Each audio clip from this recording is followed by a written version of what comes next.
Hello and welcome to Just One More Watch. I hope you're sitting down for this one. I just bought another Casio. Yeah, okay, not exactly a radical proposition given how many of them I buy and review each year, but this isn't a new model. It's not a hot model, and yet I bought it very specifically. I bought it as a direct consequence of reviewing Jason's Casio Lineage a couple of weeks ago. Now, I said in that video I was impressed by the module, the 5161, and that module was available in other cheaper watches, such as the Casio Scepter series. And I duly selected one that I fancied, ordered it from Japan on eBay, links in the description as always, and here we are. And do you know what? I've been really impressed with this one, and I've been wearing it regularly since it arrived in Sydney. I even decided to take it on my big Euro trip with me. What has impressed me? Let's flip the camera and find out. So it seems like Casio are playing potluck with their packaging these days. I think this is the fourth different Casio box that I've had with the last 4 Casios I have reviewed. I cannot guarantee, therefore, that if you want one of these, it will come in this box. That, by the way, is the model reference number. If you care about it, then pause the screen because it's too nonsensical for me to even bother telling you what it is. So inside the box, we have a little bit of fluff. We have a large instruction manual, which of course I have not touched, and we have the all-important Japanese hang tag telling you the specifications. Unfortunately, in Japanese, I can make out multi-band 6 though because it's in English, but unfortunately there is no watch. Where is the watch? Well, the watch is on my wrist because I genuinely have been wearing this one heaps since it arrived. Now, in fairness, it did only arrive 4 or 5 weeks ago, so we're still very much at the fling stage rather than the full-blown marriage.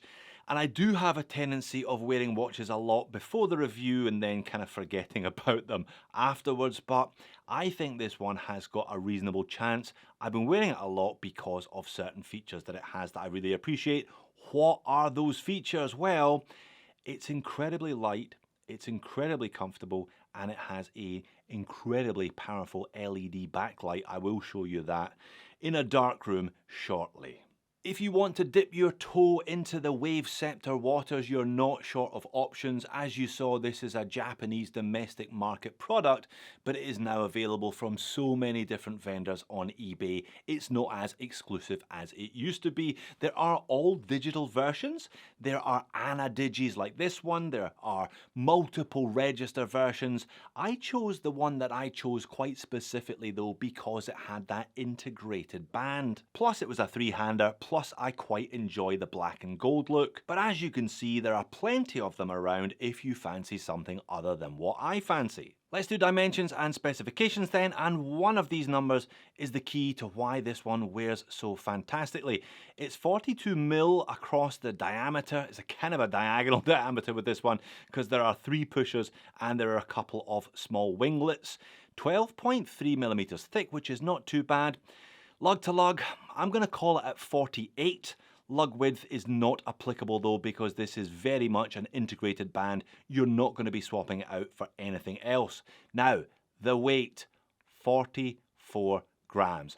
That is the key for me. It is fantastically comfortable as a consequence of not really weighing very much considering it's a full-size 42mm in diameter. It has 100 meters of water resistance, which is double what the Lineage from a couple of weeks ago had. The crystal is a mineral and the module, as discussed, is a Casio 5161. Once again, the caseback presents as a glorious spec sheet, 25 words, various symbols, various numerals.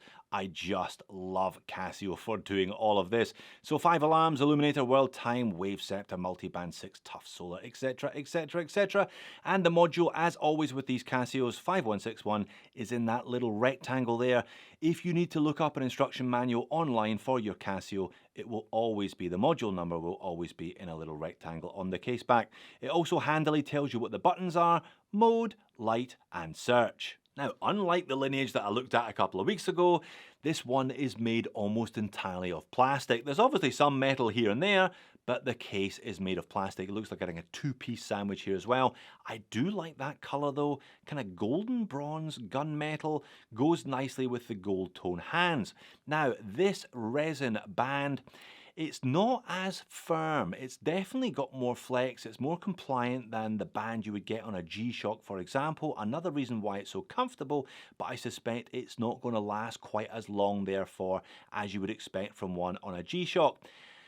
No branding on the upper surface of the buckle, but it is branded on the underside. Personally, I would rather they had branded the top though. So what does this module 5161 do then, and which of its features have I used over the last 5 weeks, other than that dirty grey LED nestled beneath the index at 6 o'clock then? Well, it is predominantly an analog watch. The majority of the display is taken up by those three hands and traditional indices, and it's a negative digital display on the bottom. Never as easy to read as a positive one, but I had a good look and they don't do this style of resin band three-hander with a positive digital display. Another reason why I went for this particular model.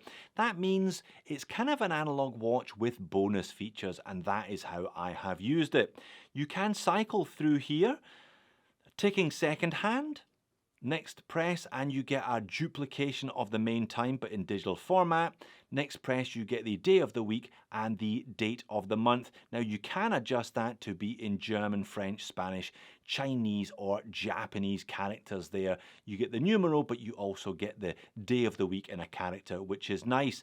This one you cycle through. Now that is the battery level, mid. It's been on mid for the last 5 weeks, which is a bit of a surprise considering how often I've had this one out the house and in sunshine. One slightly depressing feature though, if I press and hold this one, it will tell me when this watch last received a signal from the atomic clock. 3 minutes past 12 on the 27th of July.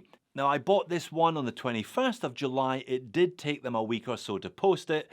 Sadly, the last time it picked up the atomic clock was in Japan because we don't have access to the atomic clock signal here in Australia. So in some ways I'm paying for features I don't actually use with this one.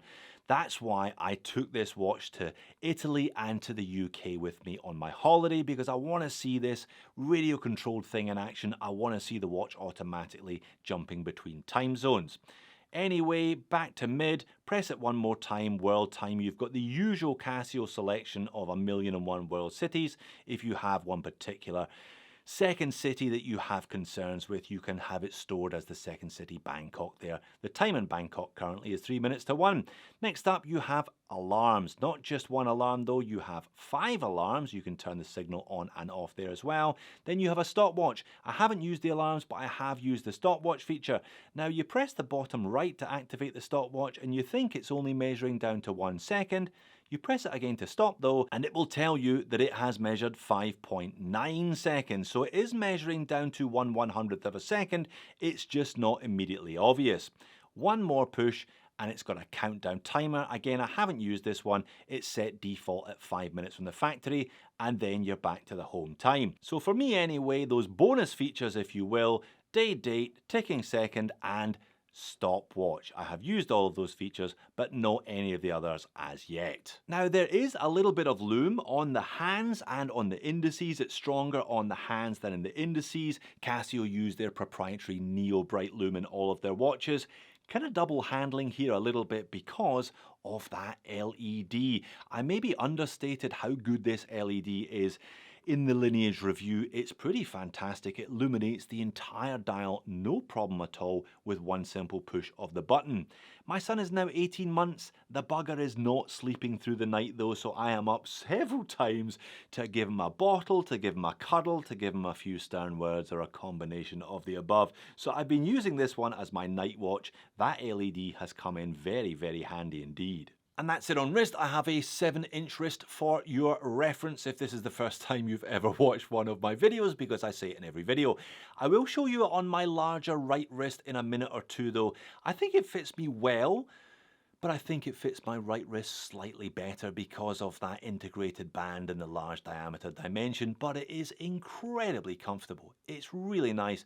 I've been going between these two positions here, one for daytime use and one for nighttime use when my wrist does expand a little bit over the course of a night, and I've been wearing it as an activity watch. This would be a great gym watch if you wanted an analog rather than a digital.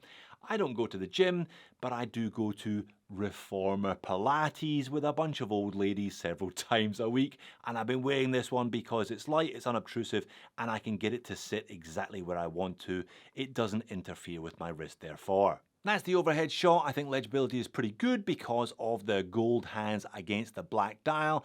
And don't forget, you've always got that LCD display if you want a second option, and the LED if you want to illuminate the entire dial. Moans and niggles. Clearly I am a fan, but that doesn't mean to say I think this one is perfect.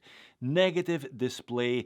If I had found one with a positive display, I would probably have bought it instead.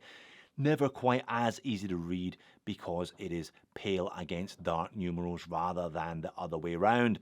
Talking of which, kind of black and gold tends to be a little bit classy, but it's a plastic Casio on an integrated resin band. Slightly incongruous. There's a bit of a clash there between the head of the watch, between the dial of the watch anyway, and the rest of the band. And it's one of these watches that I think looks better on my slightly larger wrist. You know, 1/4 of an inch, not a huge difference, but it just looks and feels a little more natural on this one. You don't quite get the overhang that you sometimes do with my skinnier left wrist. Maybe I should go to the gym rather than Pilates in that case if I want this one to fit me better. But overall, I really like it and I can see myself hanging on to this one and wearing it quite regularly. Sure, I have plenty of other Casios, plenty of square G-Shocks that do a similar role, but this one just adds a little bit of a difference because of the predominantly analog display. And if you look at that, it's definitely got a smoother and therefore more comfortable profile on wrist. In fact, the Wave Scepter has been performing the role in my collection that was previously performed by my Formex Essence Leggera. That kind of sporty, all-round, slightly knockabout analog watch. The Leggera cost several $1000s though, this one only cost $100, and I'm far less frightened of giving it a knock. So for $100 or less, if you like the look or you can find one that you like the look of, and you get enough from this particular feature set, I really like these Wave Scepters. This one is unlikely to be my last, particularly as I see they do digital versions as well. So there you have it. Less specky than the Lineage, but it had all the right specs for me, including negligible weight at 44 grams. It's incredibly comfortable, and that is a really impressive LED backlight for after dark use. If you prefer an analog display as the main display, this is affordable, accurate, and as reliable as ever from Casio. And that is why they are my favorite watch brand. While you're here, why not check out the full review of the Lineage or an unboxing of the Casio that gets most of my wrist time, the Bluetooth Solar Square. Thanks for making it all the way to the end. I'll see you soon.